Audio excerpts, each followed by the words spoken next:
మంగళంగుణ సింధవే మంగళానాం నివాసాయ యాదాద్రీషాయ మంగళం. ప్రియ భగవద్బంధువారా, శ్రీ లక్ష్మీనరసింహస్వామి వారి యొక్క దివ్యక్షేత్రం తెలంగాణ ప్రాంతంలోనే అత్యంత ప్రసిద్ధి చెందినటువంటి పంచనారసింహ స్వయం వ్యక్త క్షేత్రంలో అత్యంత వైభవపేతంగా కనురార విందుగా వార్షిక బ్రహ్మోత్సవములు శ్రీ పాంచరాత్ర ఆగమ శాస్త్రానుసారంగా నవానిక దీక్ష చేత ఏకకుండాత్మక బ్రహ్మోత్సవములు నిర్వహించడం జరుగుతుంది.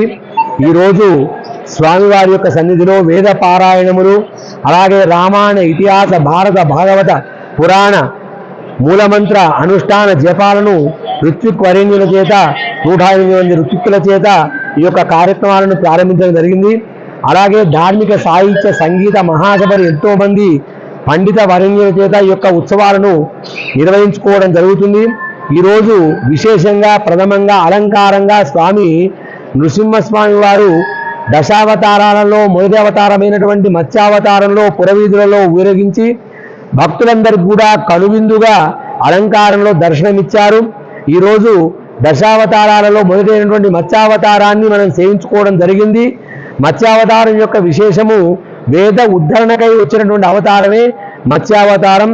వేదములను రక్షించడం కొరకు స్వామివారు సోమకాసురుడు అనేటువంటి రాక్షసుని సంహారం చేసేసి వేదాలను రక్షించి మనందరికి కూడా ఇచ్చినటువంటి అవతారం అత్యంత విశేషమైనటువంటిది. మన జ్ఞానాన్ని ప్రసాదించిన అవతారమే మత్స్యావతారం. దుష్ట శిక్షణ, శిష్ట రక్షణార్థమై ప్రతి విషయంలో కూడా ఆయా సమయాలలో అణువులో అణువై పరమాణువై ఎక్కడ అంటే అక్కడ స్వామివారు ఆవిర్భవించి అందరినీ రక్షిస్తూ దుష్టులను శిక్షిస్తున్నటువంటి ఈ యొక్క విష్ణుమూర్తి అవతారాలలో మత్స్యావతారం అత్యంత విశేషమైనటువంటిది. ఈరోజు ఆ మత్స్యావతారంలో ఉన్నటువంటి ఆ నృసింహస్వామిని దర్శించిన మాత్రమే జ్ఞానం కలుగుతుంది, శక్తి వస్తుంది. అలాగే శరీరంలో ఉన్నటువంటి కామ, క్రోధ, లోభ, మోహ, మదమాత్రం అనేటువంటి వాటిని పారదోలి చక్కని సాత్వికమైనటువంటి మనస్సును కలిగించే జ్ఞానాన్ని ఇచ్చేటువంటి అవతారం. అలాంటి లక్ష్మీనరసింహుడు మన అందరికి కూడా చక్కని జ్ఞానాన్ని ప్రసాదించుగా కానీ ప్రార్థిస్తున్నాం.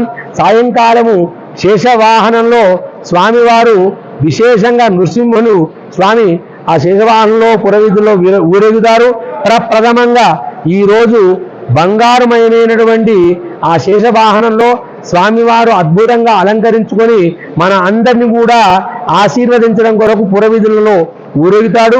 భక్తులందరూ కూడా ఆ శేషవాహనారుడు నరసింహస్వామిని దర్శించి తరించి స్వామి యొక్క అనుగ్రహానికి పాత్రులవుగాక. స్వస్తి సమస్త మంగళాన్ని.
విశ్వస్య బృహతో బృహతరిశ్వస్యోరోరులో విశ్వస్య బృహతః విశ్వస్య బృహతో బృహతి మాతస్య వర్తనిం వర్తనిం మాతస్య వర్తనిమురోరులో వర్తనిం మాతస్య వర్తనిమురో. నారసింహుడు 4వ అవతారమైతే భక్తజన రక్షార్థమే విచేసినటువంటి అవతారం నృసింహావతారం అయితే వేదాలను రక్షించడం కొరకే వచ్చినటువంటి అవతారం ఈ మత్స్యావతారం. శ్రీమన్నారాయణుడు